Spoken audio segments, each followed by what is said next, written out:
hair white, ready how y'all put me in a fucking hospital. Fucking Chinese water torture. Everybody around me telling me I can't wear it. Nigga, you can't tell me to color my hat, and now they acting like they won't clear the Backstreet Boy sample. It's our country, nigga. It's how they stole it from us. It's pyramids, nigga. It's the same shit. That's the story. They put us in the school. The Rothschilds. I know Jay-Z back here like, oh, this nigga gonna die now. Jesus Christ, Hitler, yeah. Ain't none of y'all niggas with me. I'm by my fucking self, cause ain't none of y'all niggas stand up for me. Ain't nobody stop.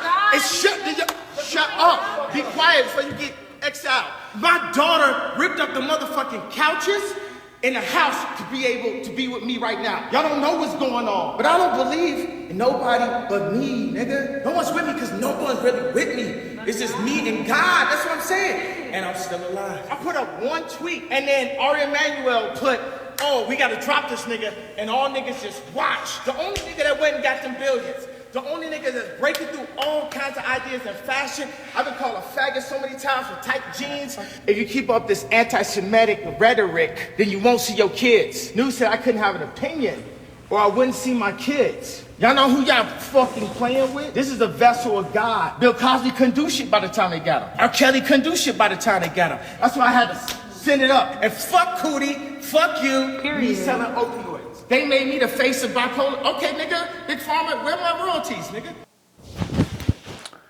Yes, hello. This is the second video that I've made on Kanye West in a row. I did not intend for this. This channel is not necessarily gonna be about Kanye West. It is about topics that are basically not, on the dark side, but let's get in right into it. Why I'm making this video. So yes, I woke up this morning to see a new Instagram thing from Kanye, and yeah, he got his Instagram account back. Nothing really special about that, nothing I necessarily care about that much.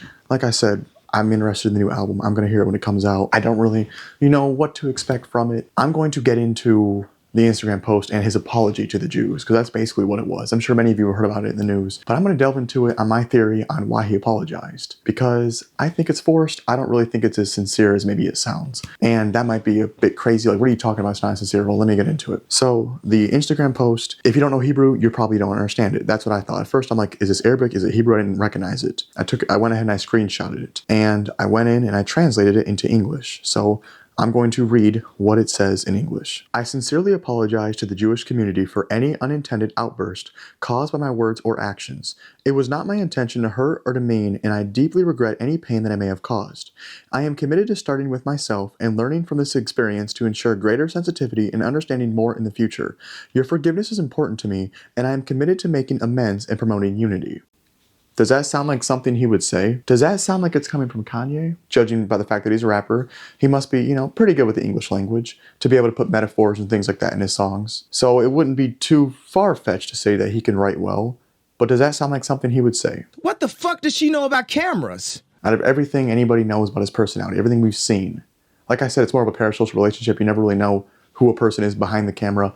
Off of the albums, it's more of a, who knows who he really is, but does that sound like something he would say? I mean, he just rapped on the song Vultures, I just effed a Jewish B word. He just had this rant, December 15th, where he said, Jesus Christ, Hitler, yay. Where he ranted about all this and he called them out. And that's where I'm gonna get into the theory. You see, during this Instagram rant, he called out a specific family. He called out a lot of people, but he called out the Rothschilds, and The school, the Rothschilds. I know Jay-Z back here like, oh, this nigga gonna die now. it's just a theory. I don't know for sure, but I'm gonna say what I think happened. The Rothschilds is a Jewish family. They're really rich. Now, the whole thing about the Rothschilds family, I think they are kind of bad, right? Not because they're Jewish, because of their actions. They happen to be Jewish, but that's not why they're bad.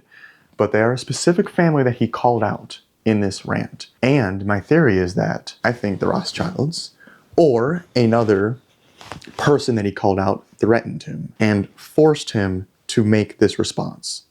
Forced him to apologize. Otherwise, there could be big consequences. My theory is that the Rothschilds, one of the people, like I said, I haven't made a documentary. I know nothing about them really, but I know they're really powerful and scary and basically kind of bad. But I think that, they probably had somebody else or paid somebody else to give him a phone call or contact him in one way or another and kind of let him know, hey, if you don't apologize for these things that you have said, we're going to either kill you or we're going to kill someone you love. I think they actually did threaten him in a very, very dark type of way. And I think he probably got really mad and emotional maybe at first, but I'm guessing that obviously he knew that he's going to have to apologize for now, but you know, he's not going to change. I'm sure he'll go right back into it, but at least for the meantime, he wrote that apology because he's not going to try to die. But yeah, he was threatened. And if it wasn't that, if I'm being too crazy, then maybe it was just the label saying, hey, we're going to drop this album, but you need to really clean up your name. You still have, you just ranted and all this kind of stuff. You need to clean up your name, but it seems forced. This apology seems forced. But when he called out the Rothschilds, a lot of people were like, he's going to die, he's going to die. And I was like, he seems too crazy. Maybe they really did force him to apologize. But I feel like, yeah, I think he was threatened. I think he was threatened. But that's what I've said in the past. I was like, is corrupt and they're wronging you. Go after that specific person and point out the action they did wrong. Don't be like, every single person that has this in common with them is bad. If someone in the Rothschilds family, I don't know anything about them, is ahead of one of the labels or one of the clothing companies or ahead of any of the financial things or any of the business decisions you're in, right? If they happen to be a Rothschilds family member, go after them and what they did. Don't be like, oh my gosh, they're Ashkenaz Jew or they're a Jew. I'm gonna go after every single person who's Jewish. No, what does other people have to do about that? You know what I mean? Just because Charles Manson went murder people doesn't mean you gotta go after every single person. Like, why am I bad now because I happen to be white just like Charles Manson? Obviously not. Go after that specific route. Now, it might be dangerous, but don't generalize. But yeah, I think he was threatened. I think he was threatened. It does not seem genuine. And I'm not just going to say it's not even that. It seems like it was forced. It seems like he was like held at gunpoint or something to make the apology. It's not the fact that it's like, oh, it's fake. He just wants people to love him again. He just wants love. No, it almost seems like he wrote it with sweaty fingers. Like that's what it seems like. The album apparently is delayed to January 12th. It could be delayed further. And then I've heard things of it being coming out on December 31st. Honestly, I have no idea what to expect. I guess I can keep you guys updated. I don't really plan on making another Kanye video necessarily. And this isn't going to become a Kanye channel. It's going to be a channel on overall news around the world, and I plan to talk about the Rothschilds maybe in the future. Maybe I'll look into them. There's a lot of things I want to talk about on this channel that are not quite as dark or not quite fitting for a band in mind, but yeah, it's not necessarily a Kanye news channel. I just figured after seeing this and coming up with that theory, I was like, yeah, he was forced. He was forced. He wasn't held at gunpoint, but there was a messenger that was hired basically to threaten him. That's my guess. To say like, hey, you don't apologize, we're really gonna end you. You know, if anybody's a fan of Kanye, then you know that in the past he has a song, Never See Me Again, where he was suicidal. And it'll be a long time before you ever see me again.